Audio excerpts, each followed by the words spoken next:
consultar los productos de B. Braun Betcare y de General Electric en nuestras páginas web bbraun-betcare.es para B. Braun o General Electric sería la página gehealthcare.es.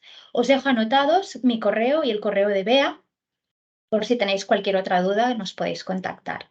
Entonces, dicho esto, no sé si Bea quieres y están aquí. Yo Dejo de saludaros un compartir. momentito a todos. Yo soy Beatriz, Hola, Bea. especialista de producto de resonancia, TAC y fluoroscopia, que trabaja con General Electric en nuestro sector. Y también está mi compañero Javier Portillo, que es especialista en fluoroscopia. Hola, Javi. Hola, Javi. Y nada, aquí estamos para resolver cualquier duda que tengáis. Perfecto, pues dicho esto, si queréis, luego al final de la charla, en la ronda de preguntas y respuestas, si alguien tiene alguna consulta de los productos de General Electric, ellos estarán aquí con nosotros para resolverla. Así que, Pedro, cuando quieras, puedes poner tu cámara y compartir tu ponencia. Muchas gracias.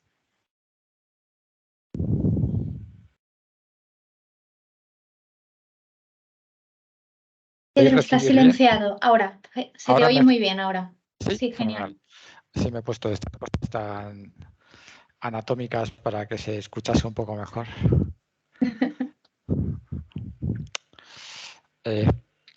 Vamos a ver si podéis compartir bien la presentación.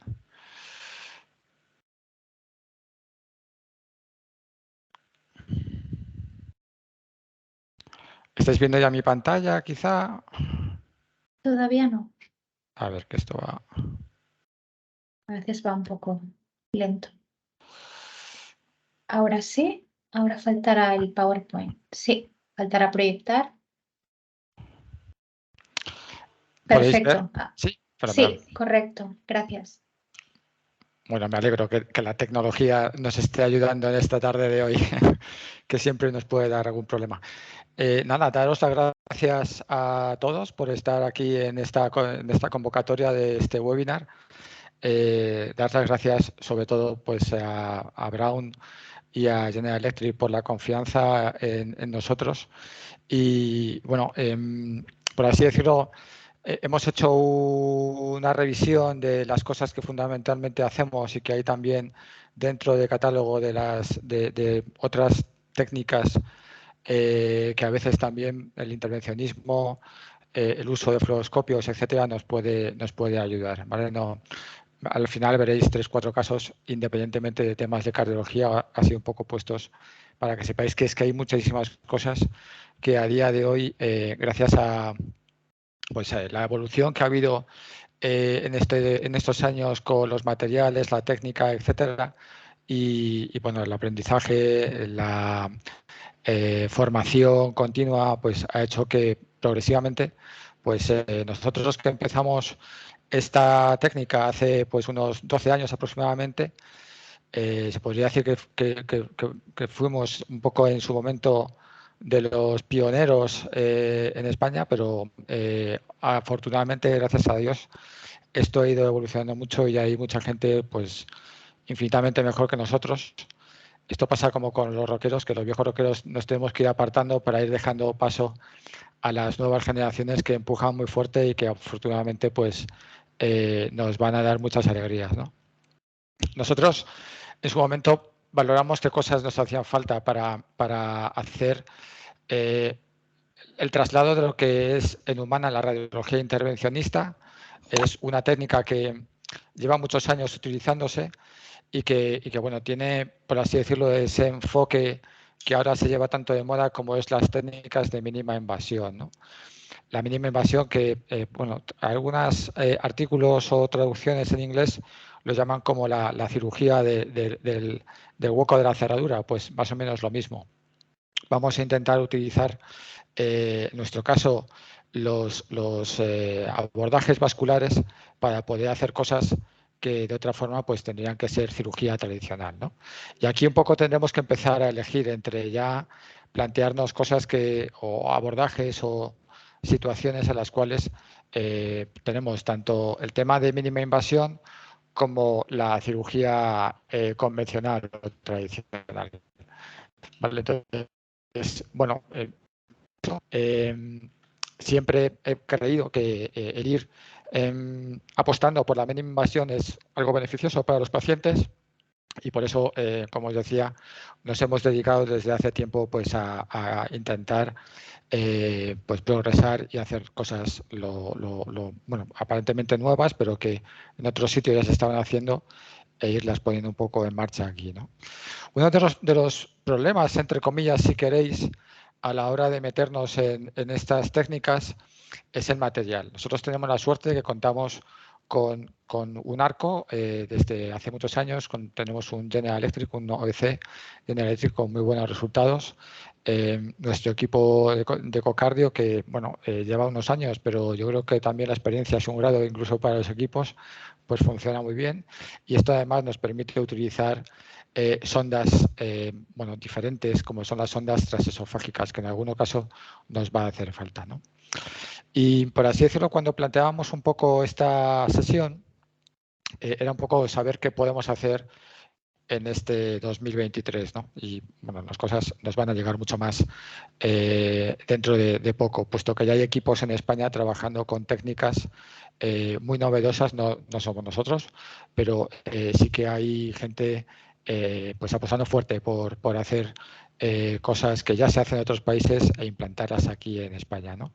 A día de hoy, por ejemplo, nosotros trabajamos la mínima invasión para el cierre de conductos arteriosos, para las estenosis valvulares, para la implantación de marcapasos, etcétera. Contamos también con compañeros que hacen muchas cosas a nivel de mínima invasión, a nivel torácico. También hacemos, por ejemplo, todo el tema de shunts portosistémicos, fundamentalmente los intrahepáticos, etcétera, etcétera. Luego a nivel respiratorio, pues también tenemos mucho abordaje tanto a nivel de estenosis nasofaríngeas, también temas digestivos de estenosis esofágicas, etcétera, ¿no? Y bueno, aquí en la imagen central veis un poco otro de los caballos de batalla, que es la cantidad de material que tenemos para hacer ese tipo de técnicas. Muchas veces hacen falta guías, catéteres de angiografía, balones, dispositivos de cierre de diferentes tamaños, y esto muchas veces pues, nos requiere un sacrificio económico muy, muy, muy importante. Y aquí, por ejemplo, es de agradecer porque hace años, por ejemplo, no teníamos posibilidad casi de conseguir material en España, y desde hace ya un tiempo, pues Braun apostó por tener la distribución de material de este tipo de material, y es muy de agradecer que una empresa como Braun pues esté apostando y permitiendo tener el catálogo a nuestra disposición. Antes, bueno, incluso con algunos equipos que ahora trabajamos, tenemos el problema de la importación, aduanas, retenciones, etcétera, etcétera. O sea que todo lo que sea facilitar nuestro trabajo o el trabajo de los compañeros, la verdad es que se agradece enormemente, ¿no? Entonces, cuando nosotros valoramos con un paciente o con una clínica que nos refiere un caso, qué intervencionismo podemos hacer, pues generalmente vamos a plantear que si tenemos un caso diagnosticado de una estenosis pulmonar o subaórtica, pues vamos a plantear que vamos a hacer una valvuloplastia. Si tenemos un conducto arterioso, pues bueno, hay diferentes tipos de dispositivos, y ahora os comentaremos alguno nuevo también, que nos permite hacer ese cierre sin tener que hacer una cirugía convencional. Para otro tipo de dispositivos o de enfermedades, como pueden ser los defectos, existen diferentes tipos de dispositivos de Amplatzer que con diferente forma pues, permiten el cierre de ciertos conductos, perdón, de ciertos defectos interatriales o interventriculares. Y bueno, luego también a nivel de otros problemas vasculares o periféricos que podemos tener, pues lo mismo, la implantación de algún stent o, perdón, que me he ido para atrás, la implantación de stent o trombectomía nos puede servir. Y esto nos lleva a que necesitamos una buena calidad de imagen, ¿vale? Un buen arco, un buen floro, para poder tener una buena imagen a la hora de tomar, bueno, a la hora de poder empezar a hacer ese tipo de técnicas, porque sin la imagen no vamos a poder hacer nada. Si la imagen la tenemos mal o no es de calidad, pues hay veces que vamos un poco a tientas casi, y entonces necesitamos un buen equipo que nos permita estar trabajando, ¿vale? Tener en cuenta que, por ejemplo, cuando nosotros hacemos una angiografía, pues si vamos a hacer una selectiva en la que estamos introduciendo un catéter, este es un catéter Cobra, que hemos metido un introductor por la yugular y vamos siguiendo todo el catéter hasta que hemos conseguido llegar al tracto de salida del ventrículo derecho para hacer la angiografía y poder detectar dónde tenemos, a qué altura tenemos concretamente la estenosis pulmonar, ¿vale? Con el mosquito, pues bueno, nos va a permitir que hay veces que, si no lo tengo muy claro, puedo hacer la fijación del mosquito de una grapa y así pues saber que cuando luego vaya a introducir el catéter con el balón, pues a qué altura voy a plantearme la dilatación, ¿vale? Entonces, bueno, hemos estado modificando, ahora veréis la última angio que hacemos definitiva, un poco como para saber que efectivamente dónde tenemos la zona más estrecha y dónde sería la zona en la que fuésemos, o sea, al principio lo vamos a ver mejor. Ahí. En este punto es donde ya hubiésemos puesto el mosquito para saber que es ahí donde tendré que dirigir luego el balón y quedarme ahí a la hora de dilatar, ¿vale? Y como os decía antes, pues las otras dos patologías fundamentales que vemos, pues una es el conducto arterioscente. En la imagen de arriba vemos el Doppler color que cogemos en el corte transversal de base del lado derecho y vemos ese flujo continuo que nos manda la aorta al tronco pulmonar, a la arteria pulmonar. Y abajo tenéis un vídeo en el que luego, bueno, os explicaré también de los diferentes tipos de estenosis subaórtica que puede haber. Bueno, pues una de ellas es la que forma un anillo justo debajo de la válvula aórtica y ese anillo también implica, involucra a la hoja mitral y por tanto también la hoja mitral está afectada por ese engrosamiento que a veces vemos y esa imagen de nudosidad que aparece en el espesor de la hoja valvular, ¿vale? Bueno, ¿qué es lo que hacemos? Nosotros para poder introducir todo esto hacemos lo que se llama la técnica de Seldinger. La técnica de Seldinger, inventada por Sven Seldinger, pues nos permite poder trabajar a nivel vascular sin que tengamos sangrado. Por medio de la introducción de, no sé si se me ve la cámara, pero yo tengo aquí un introductor. Este introductor es azul. Sí, se ve. Sí, gracias. Sí. Es un introductor azul. Por dentro estamos metiendo ahora un dilatador. El dilatador, una vez que lo encajamos, nos va a permitir entrar bien en el vaso porque tiene una forma como si fuese un embudo y ese embudo pues va a permitir que vayamos progresivamente entrando dentro de, por ejemplo, la yugular o la femoral, ¿vale? Previamente nosotros hemos hecho lo que vais a ver aquí, que es que hemos puesto un catéter. Sobre ese catéter hemos utilizado una guía metálica, ¿vale? Aquí tenemos la guía en la cual está en J porque así permite que cuando está dentro del vaso no dañe las paredes, pero que cuando utilizamos este enderezador, pues esté recto y a partir de ahí pues lo podamos introducir por el catéter con el que hemos pinchado el vaso y una vez que estamos en el sitio, retiramos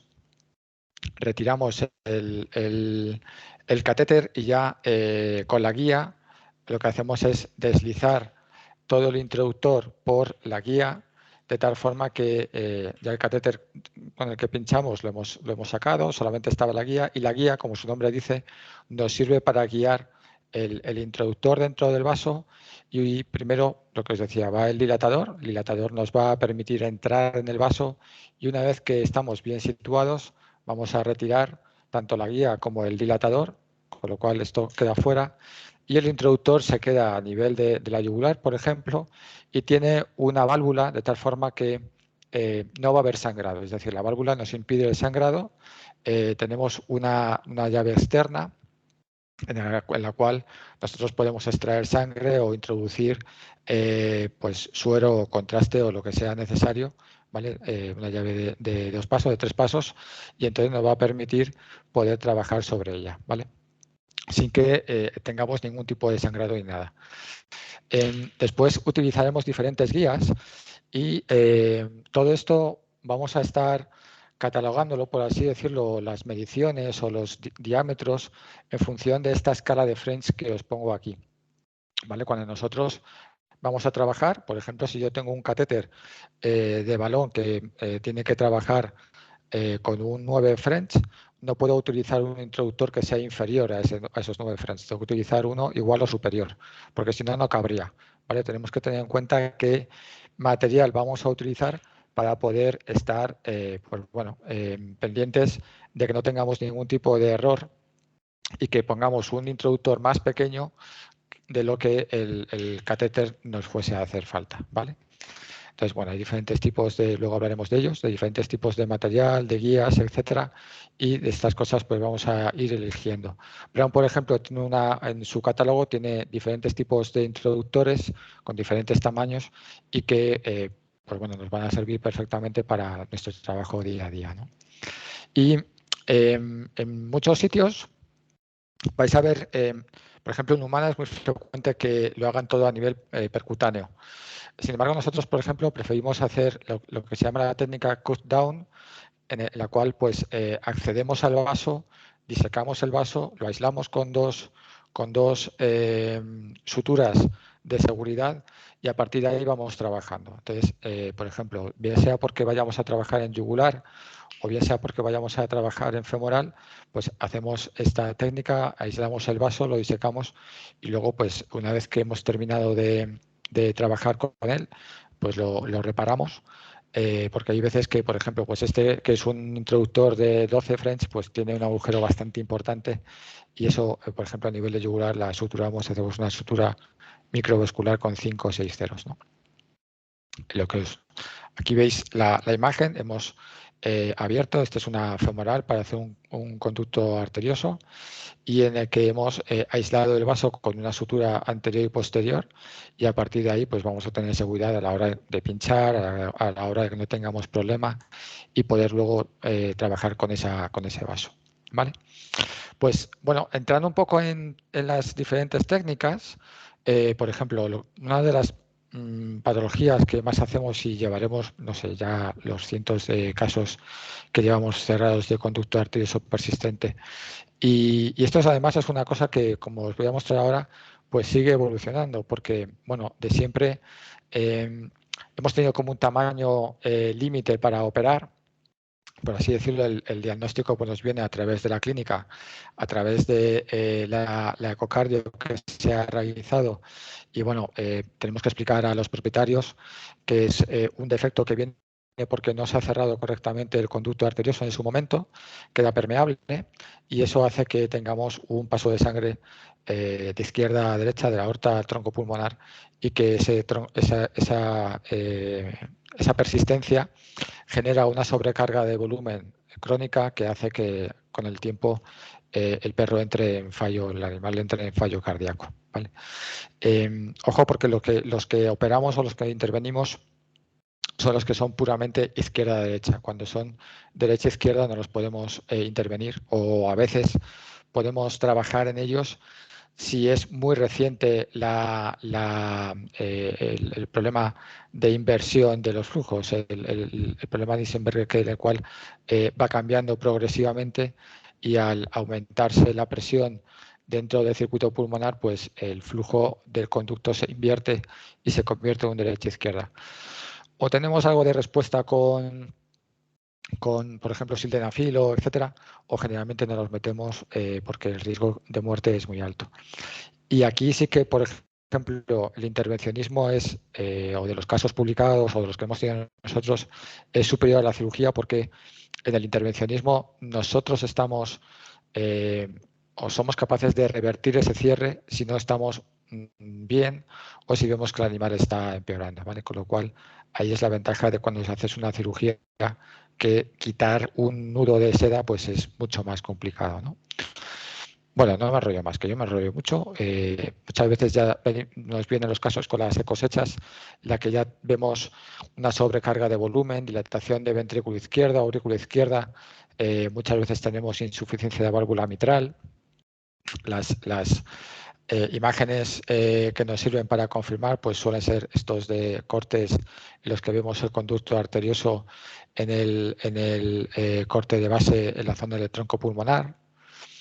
O bien la detección del Doppler continuo pues es patognomónica de que tenemos ahí un conducto arterioso con las presiones adecuadas en el flujo sistólico y diastólico. Por eso tenemos el flujo continuo, el soplo continuo que se genera porque tenemos tanto un aumento de presión, tanto en el flujo pasa de aorta pulmonar, tanto en sístole como en diástole, sin que haya una diferencia entre sístole y diástole, como podría ocurrir en otros casos, ¿vale?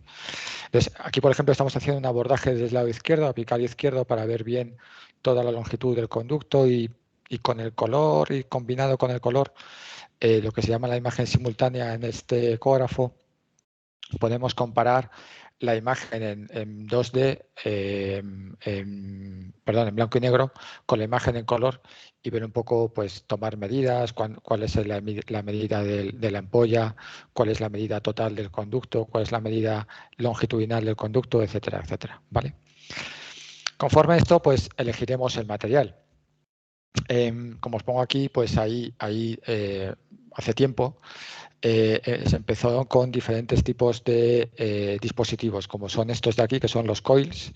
Los coils se empezaron a utilizar hace muchos años y se vieron que eran muy inestables, porque una vez que tú los estabas empujando, pues se podían liberar solos y se podían fugar a la pulmonar, etcétera, etcétera.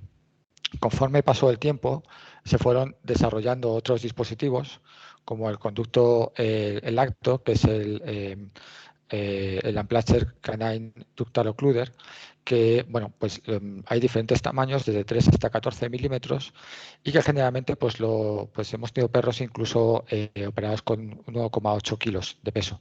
Pero no es frecuente, o sea, es bastante frecuente que a lo mejor perros de 2, 3, 4 kilos tengamos problemas para acceder por la arteria femoral para poder llevar el catéter de liberación hasta el dispositivo. Y por eso han ido surgiendo otros dispositivos nuevos que ahora os comentaré, que nos permiten el acceso a animales más pequeños, ¿vale? ¿Cuál es la ventaja de estos dispositivos nuevos? Pues que tenemos el control. Los dispositivos van roscados de tal forma que hasta que nosotros no decidimos quitar la rosca, no se produce su liberación, de tal forma que vamos a estar pendientes de que esté en el sitio correcto y todo pues siguiendo las mediciones en los monitores y un estrecho contacto con el anestesista para saber que va todo bien, o que si en un momento determinado tenemos que recoger, pues podemos recoger y volver otra vez a poner, ¿vale? Entonces, esto nos ha permitido, veis, esta es la forma o la silueta que tienen estos dispositivos, y como os decía, bueno, la historia de este dispositivo es curiosa porque es el propio fabricante que tiene un perro con un conducto arterioso persistente, y entonces él fabricaba estos dispositivos para humana y decide creo recordar, no me hagáis mucho caso, pero creo que recordar con gente de Pensilvania, decide diseñar el dispositivo específico para perros, ¿vale? Entonces, pues hacen esto. El único problema es que, bueno, ellos lo tienen en exclusiva. Ahora creo que lo vendió en Abbott, pero por así decirlo, se vende en exclusiva a través de esta gente de Infinity. Y bueno, pues los precios van subiendo y hay veces que es complicado para el propietario luego pagar todo el importe de la operación. Pero el dispositivo está bastante bien diseñado, como os decía, tiene una serie de parámetros que tenemos que medir. Nosotros, cuando elegimos el material, nos centramos en esta cintura, ¿vale? Que es la parte central del Unplatzer, en este número, es decir, elegimos el material, pues vamos a poner un 8, pues cuando nos referimos al 8 es porque la cintura va a ser esta, vamos a tener este primer parte que estaría como hacia la parte del conducto arterioso, La parte central estaría justo en la boca, en la ampolla del conducto arterioso, y esta sería la parte más proximal que estaría dentro del conducto arterioso como tal, ¿vale? Esta se estaría mirando hacia la parte de la válvula del tronco pulmonar, por así decirlo, ¿vale? Ahora lo veremos en algún vídeo. Entonces, esto viene en una funda, en una vaina, aquí lo tenemos plegado, en el momento en que lo empujamos, se despliega solo, se abre solo, es autoexpandible, como se llaman, y como os comento, va perfectamente roscado a este catéter, a este cable, de tal forma que no se puede liberar accidentalmente. Nosotros comprobamos siempre la rosca, que funcione bien, que vaya hacia un lado hacia otro, lo lavamos y lo metemos en las zonas de suero salino heparinizado para heparinizarlo y posteriormente llevarlo. Y una vez que lo hemos vuelto otra vez a meter en su vaina, lo vamos a deslizar por estos catéteres, que son los catéteres de liberación que llevan una válvula. Lógicamente tenemos que pensar que el catéter tiene que ser un poquito más grande que el diámetro del dispositivo, porque si no, no cabría. Entonces, pues elegimos, y el que tenga estas curvas nos viene muy bien para que poco a poco vayamos localizando el conducto arterioso cuando estamos haciendo la angiografía, ¿vale? Entonces, estamos en la vaina, metemos el dispositivo a través del catéter de liberación, que es este negro que veis aquí.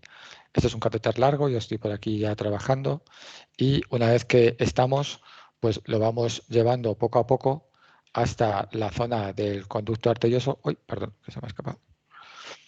Lo vamos llevando hasta la zona del conducto arterioso, vemos la punta del dispositivo. Muchas veces hacemos una pequeña angio para comprobar que estamos ahí, o a veces hemos hecho una angio previa para comprobar el tamaño. Se supone que nosotros venimos desde la aorta, estamos atravesando la zona del conducto arterioso, que estaría en esta zona que os señalo con el ratón, y la punta, esta parte de aquí, estaríamos en el tronco pulmonar, ¿vale? Para comprobarlo, pues lo que hacemos es, voy a dar un poco de al vídeo. Lo que os decía, lo que hacemos es inyectamos un contraste. Este contraste nos va a aparecer, nos va a dibujar todo el tronco pulmonar, y a partir de ahí ya sabemos que estamos en el sitio. Ahora está pasando el contraste a corazón izquierdo, sabemos que estamos en el sitio adecuado, y progresivamente pues lo que hacemos es, ya estamos donde queremos estar, vamos a deslizar poco a poco el dispositivo. Vale, aquí vais a ver cómo lo vamos deslizando. Ya ha aparecido la primera parte del dispositivo. Esta la vamos a anclar en la cara pulmonar del conducto arterioso. Vamos a seguir traccionando, una tracción muy suave, de tal forma que permita deslizar la vaina sobre el dispositivo para que la segunda parte del dispositivo salga. Si vemos que se mueve mucho, como es la ocasión, la tenemos que volver. Tenemos el control, volvemos otra vez a recoger y vamos a colocarlo bien en su sitio, porque esto tiene que quedar bien fijo y tenemos que estar bien seguros de que no se va a mover, ¿vale? Entonces, bueno, vamos comprobando, vamos haciendo pequeñas comprobaciones, empujando. No baila como bailaba antes cuando lo hemos sacado por primera vez, ¿vale? Entonces, esto ya lo vamos a ir progresivamente. A su vez, vemos qué respuesta hemodinámica vamos teniendo, porque muchas veces nos va a bajar la frecuencia cardíaca, hay cambios en la presión arterial. Lo que os decía, tenemos un contacto muy estrecho con el anestesista para que nos vaya diciendo qué está sucediendo, y a partir de ahí, pues una vez que ya estamos contentos y felices de que está en su sitio, que está ocurriendo lo que tiene que ocurrir, etcétera, pues es cuando nosotros decidiremos que vamos a liberar el dispositivo, ¿vale? Entonces, con lo cual, ¿qué va a ocurrir? Pues progresivamente vamos a ir liberando la rosca hasta que podamos completamente liberar el dispositivo. Hay veces que tardamos un poco porque la rosca la hacemos sobre el propio cable, y eso hace que no siempre vayamos demasiado rápido. Ahí está. Una vez liberado, veis, no sé si apreciáis la punta del catéter, del cable de la Amplatzer, va, ahí os lo pongo otra vez. ¿Veis? Ahí ya se queda liberado, el dispositivo se queda en su sitio, la punta tiene una pequeña rosca y ahora ya retiramos todo el material, ¿vale? Entonces el dispositivo se va a quedar ahí fijo, vamos controlando presiones, vamos controlando, etcétera, pero ya una vez que lo hemos liberado no lo podemos recuperar. Si se fugase, que en algún caso hemos tenido o bien de dislocamiento o bien de fuga, pues generalmente las fugas se van a una arteria pulmonar y muchas veces pues de los dos, tres casos que tenemos fugados, pues ahí se han quedado y no han dado más guerra, la verdad. Bueno, pues eso es lo habitual.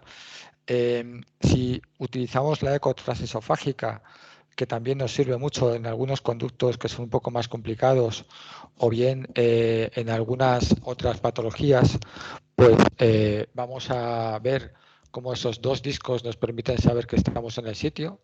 ¿Vale? Aquí estamos teniendo un poquito de flujo residual y una vez que estamos ya bien, pues con la fluoro también conforme, pues vamos a liberar el dispositivo. ¿Vale? Hace ya muchos años, y esta imagen es de 2012, hicimos un acceso venoso. El acceso venoso se hace en personas y, bueno, el acceso, por así decirlo, con el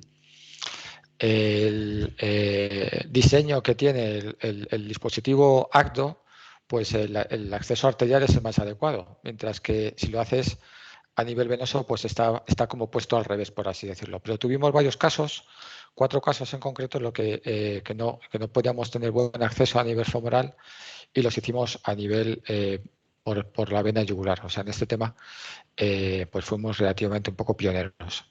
Aquí entramos desde el yugular y hacemos lo contrario. Enhebramos el conducto arterioso y acabamos en la aorta.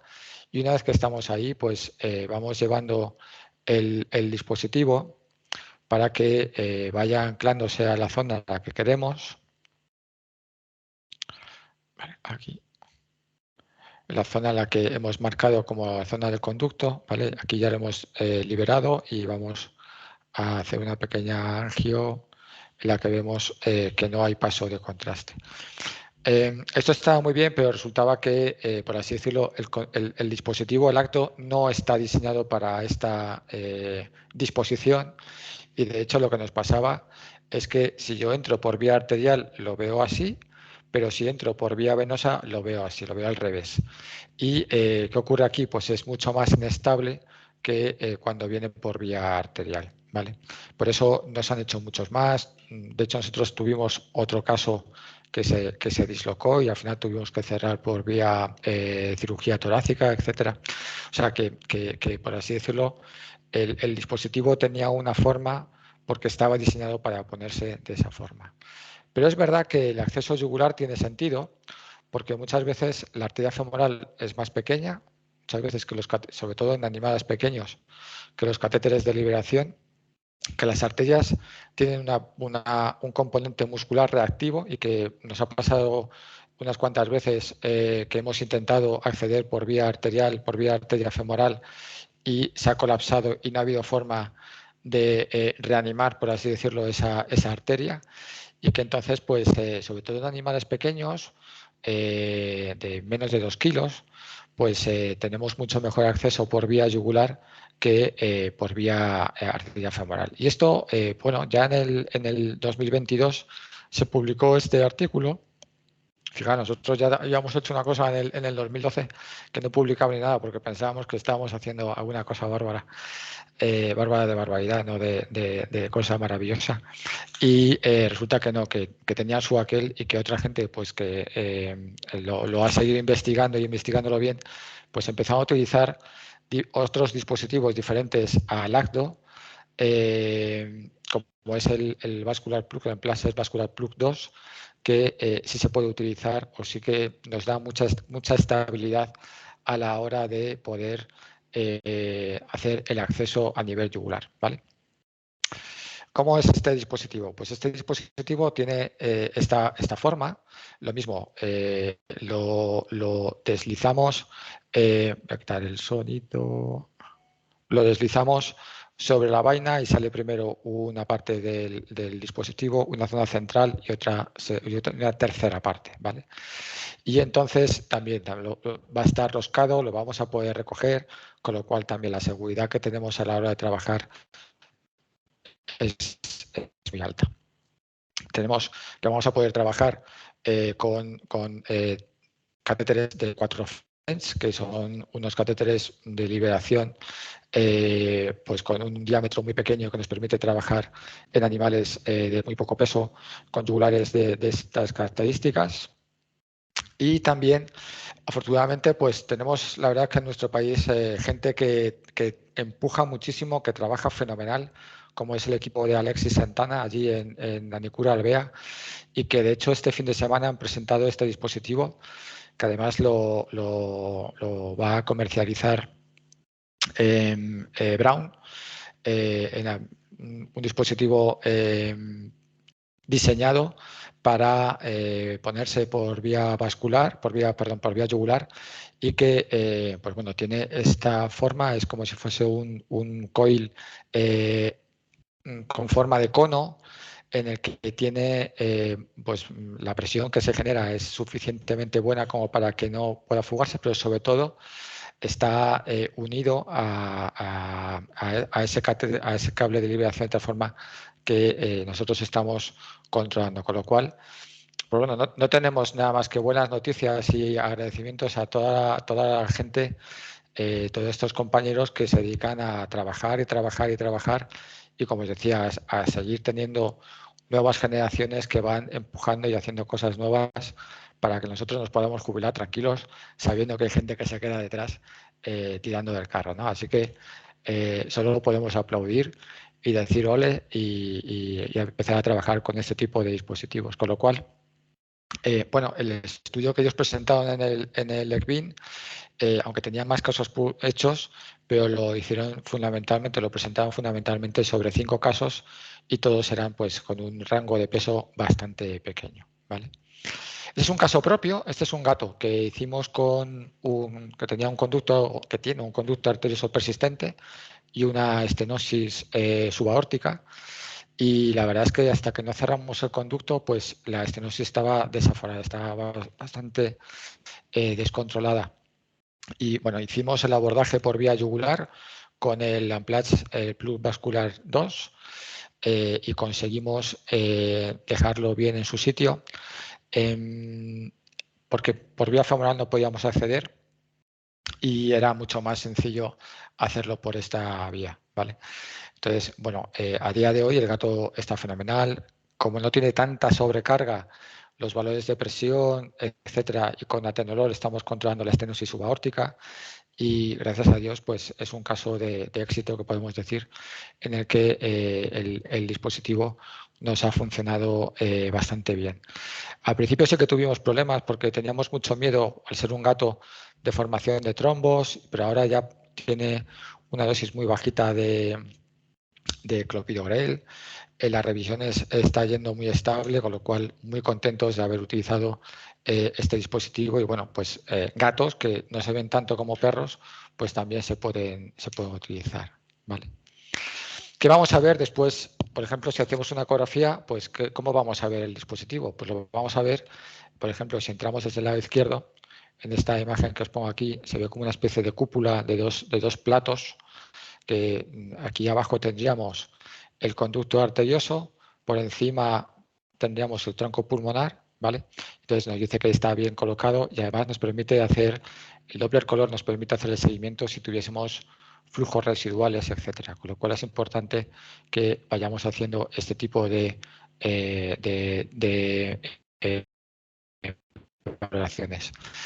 La imagen arriba es imagen previa a implantación, ¿vale? Es donde teníamos el conducto arterioso todavía permeable y la imagen de abajo ya es una vez hecho el cierre en la misma proyección, ¿vale? La apical, o sea, la craneal izquierda. Mientras que esta que veis aquí es una craneal derecha y lo mismo, no vemos ningún tipo de flujo residual. Sí que es verdad que muchas veces se nos queda un tronco pulmonar dilatado con cierto grado de insuficiencia de la válvula pulmonar, pero bueno, ese es, por así decirlo, el menor de los problemas, sobre todo cuando ha llevado mucho tiempo el conducto arterioso permeable. Y nada, esta es una imagen simplemente curiosa. Esta es una reconstrucción de ese perro, le hicimos un TAC. Años de haberle puesto el dispositivo y fijaros, la imagen de reconstrucciones, etcétera, tridimensionales que se pueden hacer, pues nos dan unas imágenes tan bonitas como esta, con lo cual, pues bueno, nos está diciendo que años después, pues esto está funcionando porque esto se recubre de una lámina de células, etcétera, que hace que no tengamos más flujo.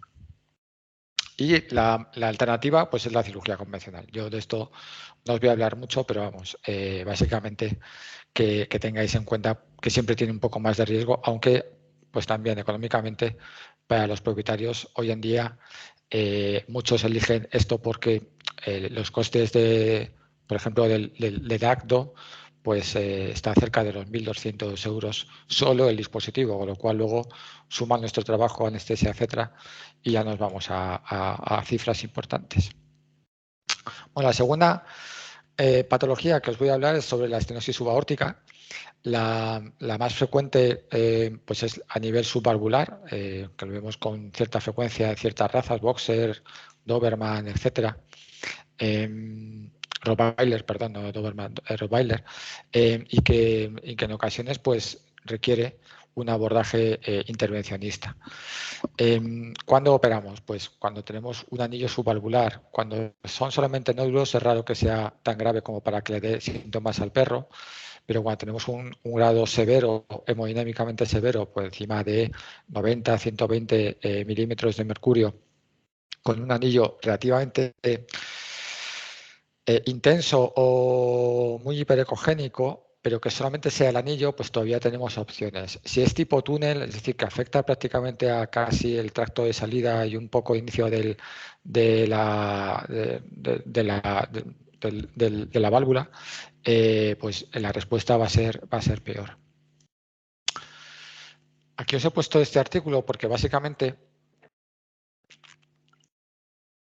perdonad, básicamente tenemos el problema de que no sabemos cómo se va a comportar la estenosis subártica. Sabemos que es un tema, tiene un componente genético muy importante, pero que hay un montón que es poligénico, que hay varios genes que están implicados en la patología y que por tanto pues muchas veces no vamos a saber que si tenemos un padre o un abuelo que lo ha tenido, pues cómo se va a comportar las sucesiones o las sucesivas generaciones, ¿vale? Con lo cual, bueno, pues ahí tenemos un poco de problema a la hora de explicar por qué pasa esto y cómo sucede, ¿vale? También es importante que, como os decía antes, tengamos en la cabeza o podamos explicar bien a los propietarios el concepto de lo que está pasando. Y es importante que sepamos que aquí estamos viendo la aorta y la válvula mitral desde dentro del ventrículo izquierdo, ¿vale? Vemos los pelos de la válvula mitral, las 3 hojas de la aorta, con lo cual están íntimamente relacionadas, es decir, lo que tengamos por debajo de la válvula aórtica va a afectar a la hoja septal de la mitral, ¿vale? Y por tanto, bueno, como os veíamos antes en una eco, esto suele ocurrir muchas veces. Y lo que va a suceder en algunos de estos casos es que bueno, la válvula como tal tiene que abrirse.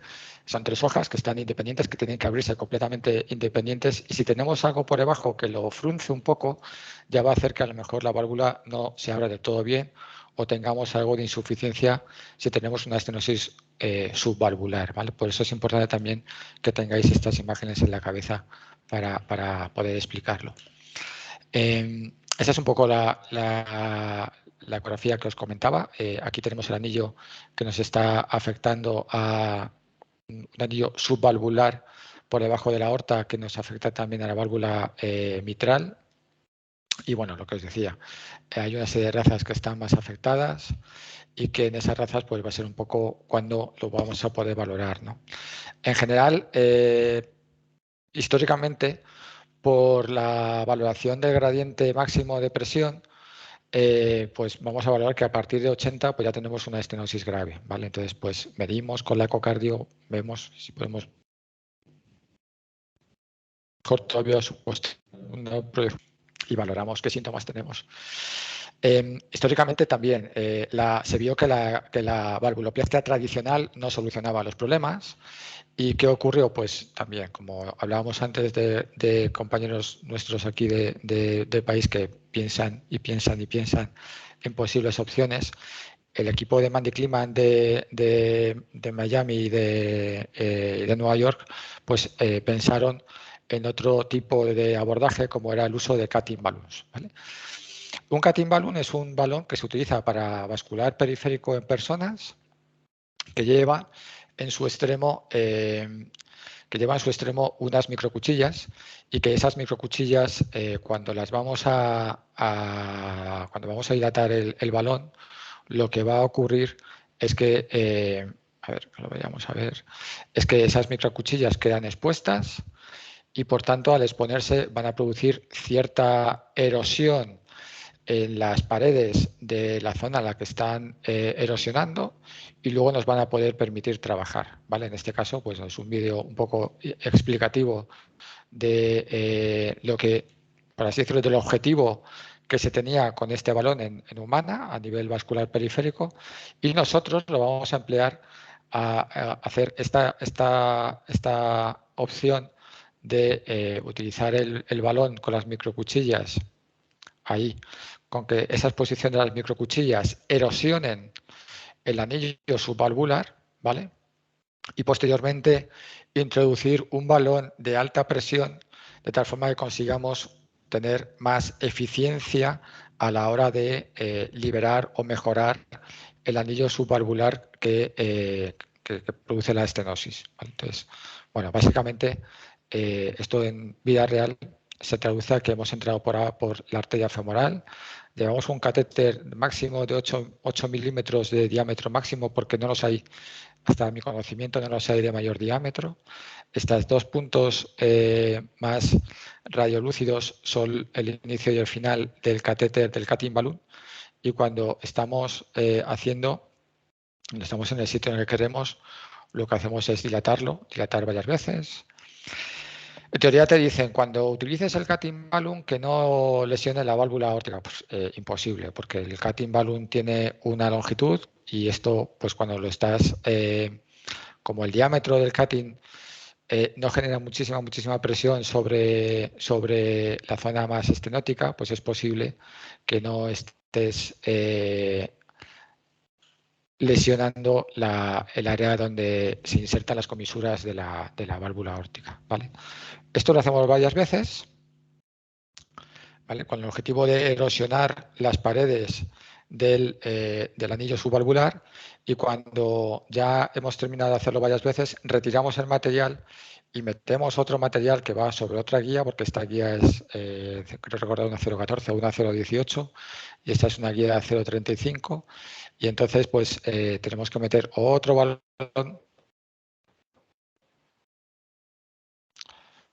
Aquí estamos ya tanteando otro balón que vamos a inflar. Ese es un balón de alta presión, un material bastante duro, de alta presión que nos va a permitir pues bueno, dilatar al máximo esa zona que queríamos dilatar. Aquí vamos también muchísimo contacto con el anestesista, con qué está ocurriendo a nivel hemodinámico. Tema de arritmias es importantísimo porque aquí podemos tener arritmias bastante feas. A ver, vamos allá a la zona de la dilatación. Lo mismo, dos puntos en los que nos dicen el inicio y el final del balón. Y vamos a ir poco a poco, vamos inflando. Estamos en el sitio que queremos. Inflamos y rompemos la zona de la estenosis. Rompemos la zona del anillo. Lo realizamos varias veces hasta que nos podamos quedar lo más rectos posible, que no tengamos esta cinturita. La cinturita es la zona que teníamos de estenosis en del anillo subvalvular, ¿vale? Tened en cuenta que cuando estamos en máxima dilatación, por aquí no sale una gota de sangre, con lo cual tenemos que, lo mismo nos pasa con las pulmonares, tenemos que relajar. A veces podemos otra vez volver a dilatar, pero aquí lógicamente Fijaros, aquí lo que he hecho ha sido cambiar estábamos utilizando pues probablemente una solución de suero y contraste al 50% y ahora he puesto más contraste, perdón, más suero que contraste, por eso aparece más clarito, para que sea más rápido tanto el inflado como la dilatación, ¿vale? Como la recuperación del balón, ¿vale? Tenemos aquí dos pequeñas burbujitas de aire que se han quedado. Y nada, cuando estamos ya, vemos que todo esto se ha dilatado y no tenemos cintura, pues el propio corazón intenta expulsarlo por el propio fuerza del ventrículo izquierdo y una vez que estamos contentos, pues liberamos el material. Os tengo que decir que no es de las intervenciones más agradecidas, son costosas y además la probabilidad de complicaciones es alta y que en ciertas, hemos tenido casos que han vuelto otra vez casi a los mismos valores de presión previos, con lo cual, pues bueno, esta es una imagen muy bonita porque después hicimos una coronariografía en la que se ve pues las arterias coronarias, la descendente, la circunfleja, y eso nos permite pues bueno, pues ver que está todo bien irrigado y que no tenemos ahí ningún tipo de problema.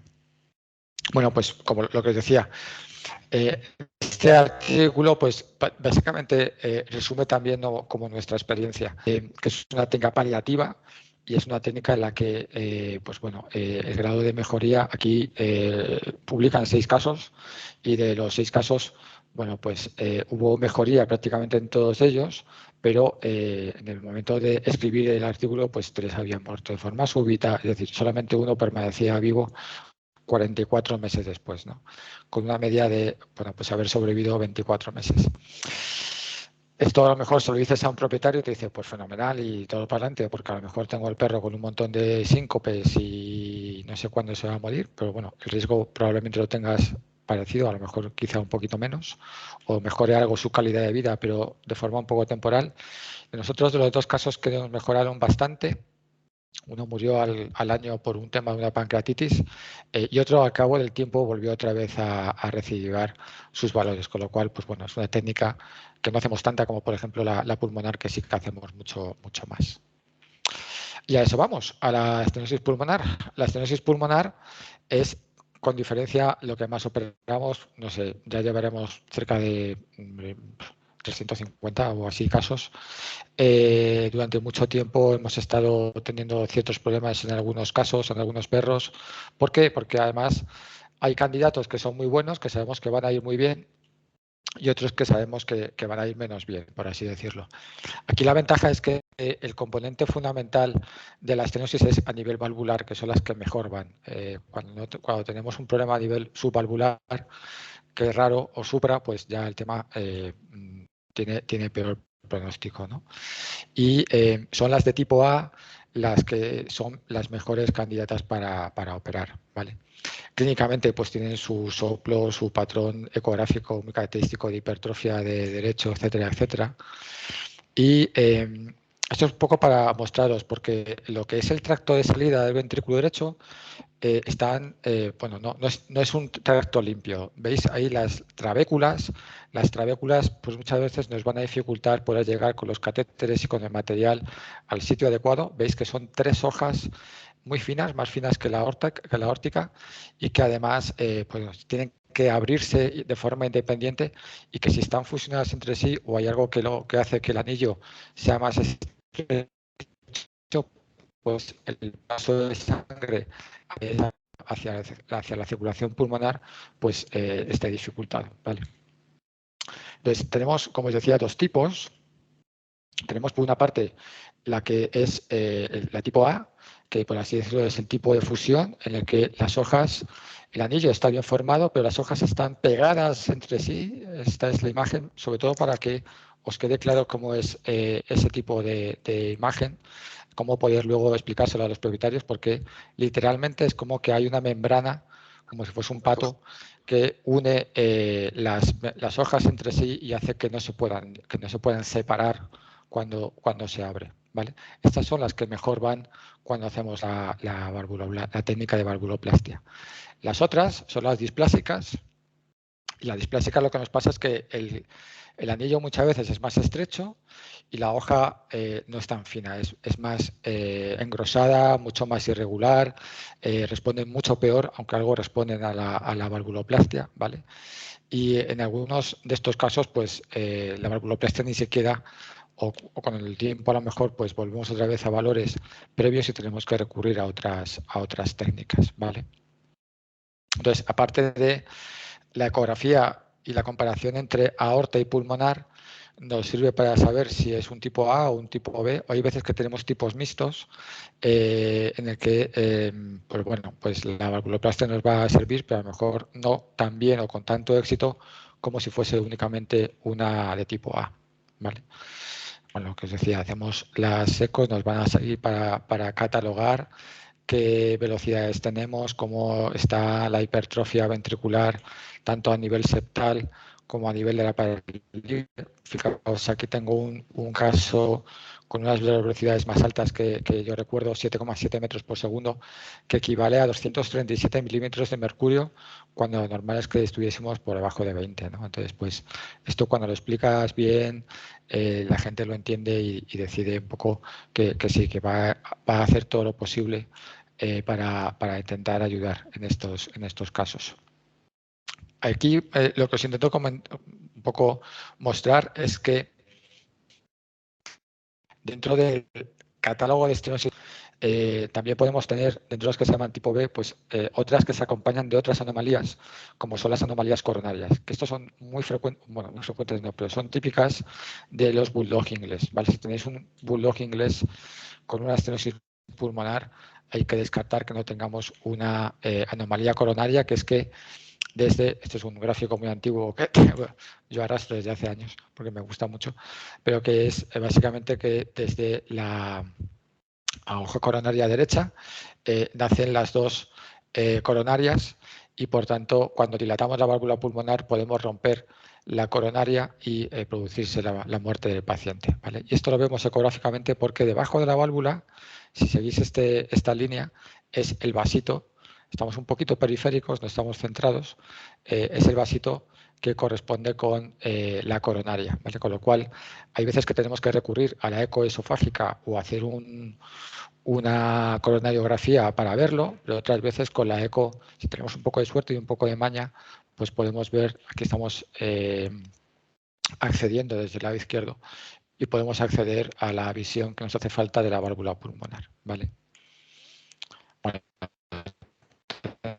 cuenta a la hora de planear dilataciones en estos pacientes. Es verdad que hay un estudio hecho en Liverpool hace unos años en las que antes tenía una coronaria anómala, era una contraindicación.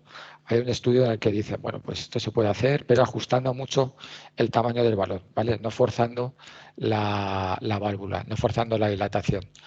Generalmente, ahora vamos a hablar un poco de balones, pues en función del diámetro que tienes del anillo pulmonar, eliges un balón u otro, un diámetro u otro y fuerzas más la válvula. Entonces, pues lo hicieron a base de multiplicar por 1 o por 0,8 el diámetro que tenían para no forzar esa coronaria, ¿vale?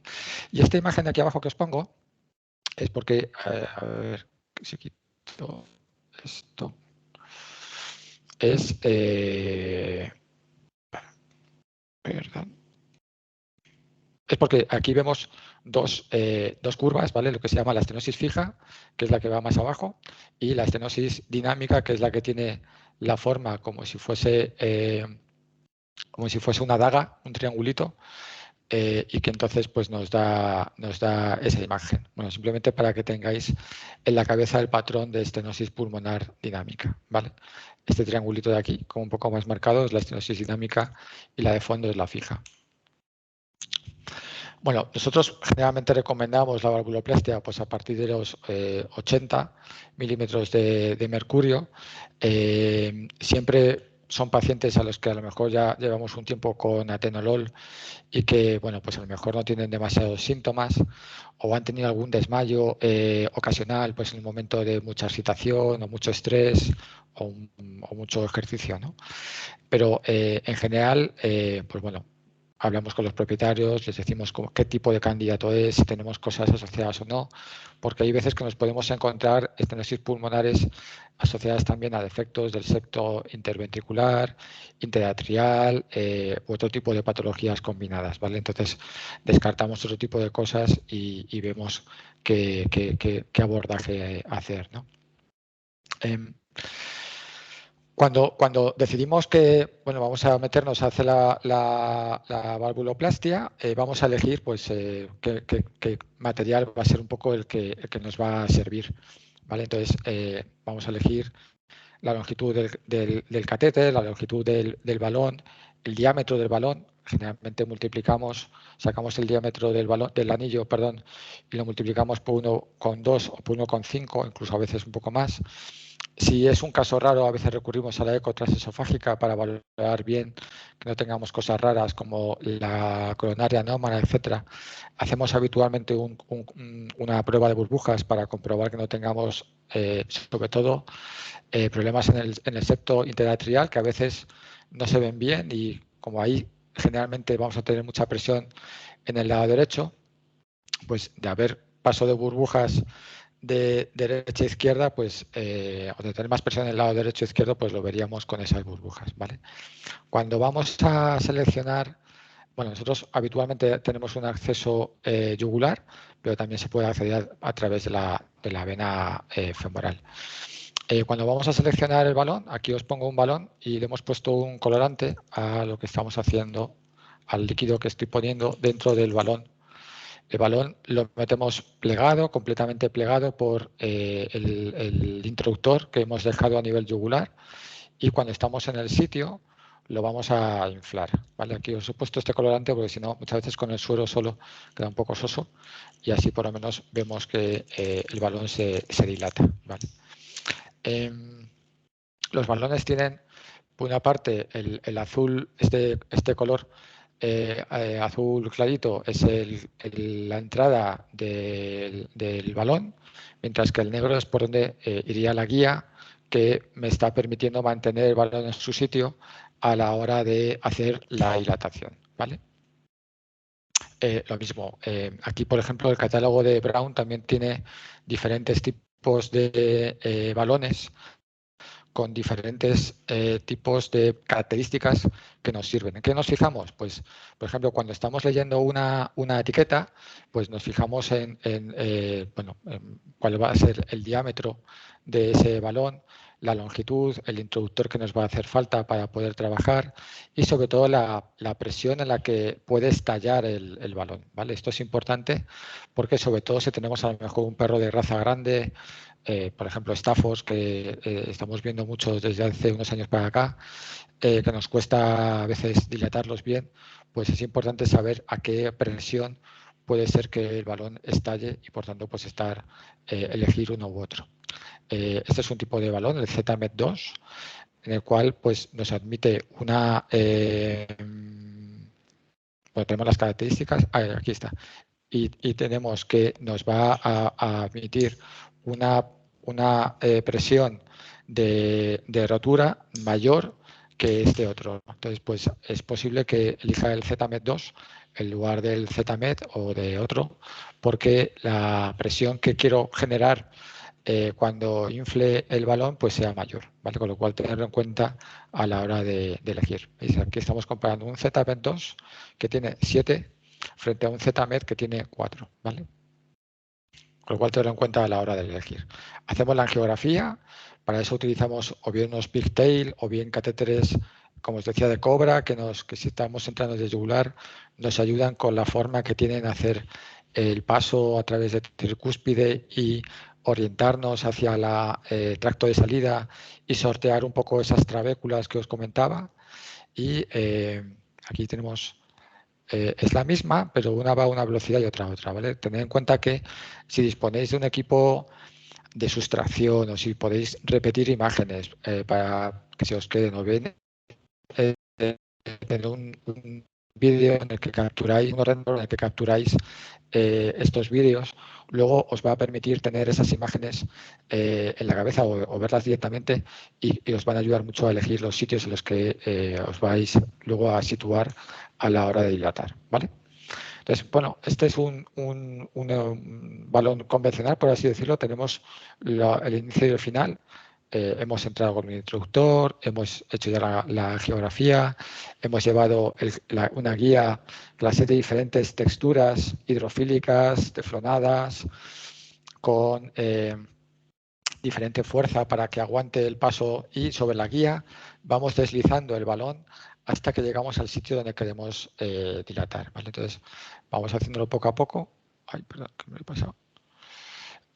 Una vez que estamos en el sitio, lo que os decía antes, lo que buscamos, una vez que inflamos, es que la cintura que se queda, la zona de inflado, desaparezca. Entonces vamos inflando, y ves que hemos hecho una cintura y ya se nos ha quedado el balón recto. A veces incluso oye hasta un pop, o sea que no os digo más. Cuando hace muchos años, Carlos decía, si has oído el pop es que lo has hecho bien. Bueno, pues esa es un poco la historia. Ya luego repetimos un par de veces para asegurarnos que está bien, y una vez hecho esto, pues retiramos. Y luego lo que os decía, en perros grandes, 20 y pico kilos, alrededor de catéteres o balones que a lo mejor son de 22, 25, pues antiguamente, vamos, está descrito hacerlo con doble balón, pero también hay otros balones como son los Nucleus X, que se caracterizan por llevar 3 marcas en el balón y que nos van muy bien en estos animales de, aquí prácticamente ya estamos dilatando, vamos a inflarlo, y dilatan muy bien, tienen la pared del balón es muy dura, es muy gruesa, la energía que generan en el anillo es bastante potente, y la verdad es que nos va mejor este tipo de toco madera, y bueno, por lo menos con nuestros pacientes o con lo que hemos hecho nos ha ido mejor que con los balones o con otro tipo de balones, ¿vale? Con lo cual, bueno, pues en ciertos pacientes ya elegimos utilizar un Nucleus a otro tipo de balones. Fijaos, este es un paciente que operamos además hace relativamente poco, en julio, y que nos dio mucha guerra de arritmias. Cuando estamos con el material dentro o algunos sitios, el infundíbulo, por ejemplo, es muy particular a la hora de, muy sensible a la hora de producirse cierto tipo de arritmias, y aquí he intentado superponer lo que me estaba pasando en el monitor con lo que estaba pasando en la imagen radiológica, ¿vale? Pues bueno, teníamos zonas en las que teníamos ritmos sin usar, pero de repente pues el corazón empezamos a tener latidos ventriculares, 3, 4, incluso fases de taquicardia ventricular, que aquí nuestra anestesista nos ayuda mucho pues con medicación, lidocaína, etcétera, pues nos va ayudando a controlarlos, ¿vale? Y esto hay veces que piensas que un paciente va a estar muy estable y luego es el que más guerra de arritmias te da, y viceversa. A veces piensas, joder, este tiene un ventrículo tremendo, un infundíbulo tremendo, y luego es el que más suave va, ¿no? ¿Vale?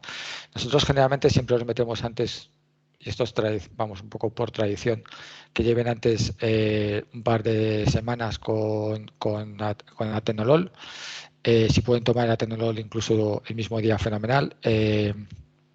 Y tenemos mucho control sobre las arritmias que se producen, porque son realmente importantes. Ya hemos visto, es otro Nucleus. Este es un husky que hicimos también, que ya os digo que pacientes que vayamos a operar de 20 y pico con balones de 22 o más, utilizamos un Nucleus. Después de operar, pues bueno, el objetivo es que la válvula, porque muchas veces nos dicen, oye, es que se sigue escuchando el soplo. Bueno, es que no hemos, por así decirlo, hemos bajado el grado de severidad de la estenosis, pero no ponemos válvula nueva, con lo cual pues el soplo se seguirá escuchando. El objetivo es pasar, por ejemplo, como este caso, de un gradiente máximo de 102 a 55. Eso es un éxito, ¿vale? Con lo cual, fenomenal. Estaremos en un grado más bajito, y pues muchas veces estamos durante un tiempo con atenolol, y ahí los perros que nos van fenomenal, pues incluso podemos retirarles el atenolol, ¿vale? Y en casos extremos, ¿qué hacemos? Pues en casos extremos en los que tenemos una displasia valvular tremenda, o ya hemos dilatado y no ha ido bien, pues entonces la opción es poner un stent a nivel de la válvula pulmonar, ¿vale? Esto ya hay artículos en Humana, por ejemplo, un cardiólogo que nos ayuda mucho, que es Federico Gutiérrez Larraya, pues un artículo fantástico sobre diferentes abordajes a la válvula pulmonar. Y también desde hace un tiempo a esta parte pues han estado publicando acerca del uso de stents que se implantan en estas imágenes corresponden a este artículo, en el que el stent se implanta a nivel de la válvula pulmonar. Es un stent que se implanta, por así decirlo, sobre un balón, es decir, hay técnicas que son balón sobre balón y técnicas en el cual hay un stent que va fijado, va plegado sobre el balón, y cuando dilatas el balón lo que hace es dilatar el stent de tal forma que el stent se queda pegado a las paredes, en este caso del tracto de salida bueno, sobre todo del anillo pulmonar, para que no se mueva, y se queda ahí ya condenando la arteria pulmonar a que, condenando la válvula pulmonar a que esté permanentemente abierta, ¿no? Vamos a tener que controlar luego las valores de regurgitación pulmonar, etcétera, etcétera. Pero son los casos en los cuales la valvuloplastia convencional no es suficiente y tenemos que recurrir a algo más, ¿vale? Y en este caso es el stent pulmonar el elegido. Os voy a ser muy rápidos. ¿Qué otras cosas podemos hacer? Pues en casos como este, por ejemplo, en el que tenemos un bloqueo de tercer grado, por ejemplo, pues la opción, cambiando un poco de tercio ya, de temas valvulares a otras cosas, la opción es la implantación de un marcapasos, ¿vale? ¿Y qué vamos a hacer? Pues son pacientes a los cuales generalmente suelen tener síncopes, y este perro combinaba dos arritmias diferentes, y cuando se quedaba en silencio ventricular, pues tenía después un latido de escape, pero después tenía un síncope. Para controlar ese tipo de pacientes que tienen síncopes, pues la opción es la implantación de marcapasos, que hay varias marcas, y ahora en veterinaria, pues como os decía, tenemos la ayuda de poder disponer de material desde Brown. Aquí estamos implantando un electrodo. También lo hacemos con la sonda o el cable de marcapasos, lo vamos guiando hasta que nos llega a la zona que queremos, que es la pared del ventrículo derecho, ¿vale? Vamos a ir ahora. Muchas veces es complicado porque no tenemos el catéter, o el introductor, por así decirlo, es un introductor especial, es un introductor que luego vamos a pelar y a retirar, ¿vale? Se llama Pelaway. Entonces no podemos guiarnos, sino que tenemos que ir haciendo diferentes intentos hasta que podemos llevar el final del cable de electrodo hasta el ventrículo derecho, ¿vale? Y aquí ya está conectado y empieza a tener su latido, para lo cual habremos puesto pues a 80-90 latidos por minuto, ¿vale? Hay dos tipos, o hay varios tipos de electrodos. Estos son los PET pacers, son los marcapasos que distribuye ahora Brown, y tenemos también diferentes tipos. Hay dos tipos fundamentales de electrodos, como son los pasivos, que llevan una especie como de arponcito que se queda en las trabéculas del ventrículo derecho, o los activos, que son esta imagen como de sacacorchos, que se quedan porque hay que roscarlos dentro de ese dispositivo. Hay gente que le gusta unos más, otros menos. Bueno, yo tradicionalmente he utilizado los pasivos, pero es verdad que algún caso de desconexión hemos tenido, y eso hay que contar con ello, ¿no? Con lo cual, bueno, tenerlo en cuenta a la hora de planificar qué vais a hacer. Y muy brevemente, ya vamos un poco mal de tiempo. A nivel intervencionista, pues si vivís en zonas de filaria, el intervencionismo va a servir para poder extraer filarias por medios como son o bien cestos, o bien cocodrilos, o bien piezas de cocodrilo blandas, pues nos van a permitir trabajar. También utilizamos, por ejemplo, en gatos con estenosis nasofaríngeas, pues es muy frecuente que utilicemos el arco para poder realizar la dilatación. Muchas veces no dilatamos solamente una vez, porque hay veces que estos son gatos de colonias que vienen con un montón de calicivirus, una historia crónica brutal, y bueno, pues es recidiva, tenemos que volver a dilatar, etcétera, y sobre todo buscar un ambiente que esté libre de calicio, que esté un poco más controlado, ¿no? Hay otras técnicas también que nos pueden servir. A nivel de tráquea, pues lo que más hacemos son stents traqueales, aunque tampoco hacemos muchos, porque es verdad que muchas veces tienen su complicación. Aquí la secuencia del TAC nos permite saber que no tengamos ninguna otra cosa más, como está el pulmón, incluso tomar mediciones, etcétera. Y bueno, lo podemos encontrar con pacientes que tengan tráqueas muy tocadas, en las que hay un colapso grado 4, y como después de poner el stent, pues el stent está permitiendo el paso de aire. Yo muchas veces a los propietarios les digo, bueno, va a respirar mejor, pero es posible que durante mucho tiempo esté tosiendo. Bueno, son cosas que sobre todo hay veces que pensamos que el stent es la panacea y no es la panacea, sinceramente. Hay que hablar, decir que tienen sus complicaciones, que hay perros que luego tienen procesos cicatriciales exagerados o rechazo por parte de que se nos producen síndromes respiratorios agudos, un SARS posterior, o sea que son bastante complicados. Pero es verdad que hay perros que se nos vienen ahogando y que esto permite pues salvarles la vida. Este es a ver si llegamos. Es un caso muy bonito porque pusimos el año pasado, que se rompió, de tanto tirar, rompió los cartílagos laringeos.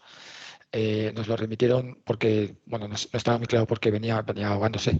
Y la salvación fue poner el stent. Aquí yo doy gracias a los compañeros que nos lo remitieron de la clínica de Henares. Nos lo remitieron y pudimos poner el stent. Y bueno, es verdad que tiene sus días en los cuales pues ha ido todo muy bien. Llevamos un año con él fenomenal. Hay veces que tiene un poco más de tos, más mucosidad, hay que hacer cultivos por si hay alguna complicación, etcétera. Pero es verdad que este es un caso en el que especialmente el stent nos ha solucionado. Es un animal joven y literalmente venía ahogándose, o sea que en este tema nos ayuda mucho. Ese es otro caso en el que lo mismo. Muchas veces la implantación del stent puede ser muy rápida. La Flora nos ayuda muchísimo y a lo mejor pues tardamos pocos minutos desde que desplegamos el stent. Aquí tenemos el catéter guía que nos sirve un poco como para medir de qué lado, cuál va a ser su longitud, ¿vale? El stent lo estoy recogiendo ahora para poder centrarlo un poco mejor. Y cuando ya estoy contento de cómo es, de la longitud, donde estoy pudiendo desplegar los centímetros que yo quiero desplegar, pues entonces lo voy liberando progresivamente hasta que lo conseguimos liberar del todo y ya sacamos todo el dispositivo. Por así decirlo, estamos prácticamente ocupando toda la tráquea cervical y gran parte de la tráquea torácica para poder permitir el paso, ¿vale? A veces otro tipo de casos pues pueden ser, por ejemplo, pues desde estenosis esofágicas, que nos pueden ayudar. Vale, que nos puede ayudar cuando tenemos casos crónicos de estenosis esofágicas a también problemas de estenosis en colon. Los de colon son complicados porque conseguir la forma concreta de los stents de colon y que queden bien en el sitio, pues hay veces que pueden ser un poco complejos de disponer y que se queden bien implantados en el sitio. Este es un gatito que tenía una estenosis en el que pudimos dilatar la estenosis esofágica. Como veis aquí, la secuencia es lo mismo. Buscamos que con la dilatación romper la zona central, la cintura, y liberar un gato que no podía prácticamente comer. Y eso tuvimos que repetir varias veces, pero permitieron el que pudiese evolucionar mejor.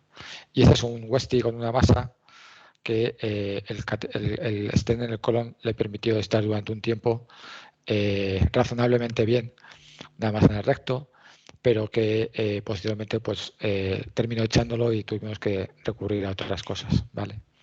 Y un poco por terminar también lo que os decía al principio, de las otras cosas que hacemos, pues los stents a nivel de SUNT portosistémico intrahepático pues son los que con más frecuencia hacemos. Ponemos el stent en la cava. Aquí hemos hecho un abordaje que es usador y hace tiempo, en el que estamos primero colocando o abordando el SUNT con el catéter que nos llevará luego una guía y el catéter que nos llevará luego los coils. Por la otra pata hemos llevado el stent y después, para no tener que estar enhebrando, pero es verdad que luego con otros tampoco nos ha sido tan complicado y lo hemos podido hacer solo de un acceso, pero bueno, esto lo hicimos por 2 accesos y luego fuimos poniendo coils hasta conseguir una buena colección de coils que se quedan ahí dentro para atenuar o cerrar al máximo el SUNT, la laguna vascular que se genera en estos pacientes. Vale.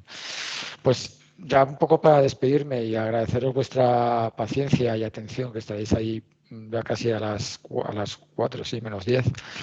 Nada, lo que decía, pues hay veces que tenemos que elegir entre cirugía e intervencionismo.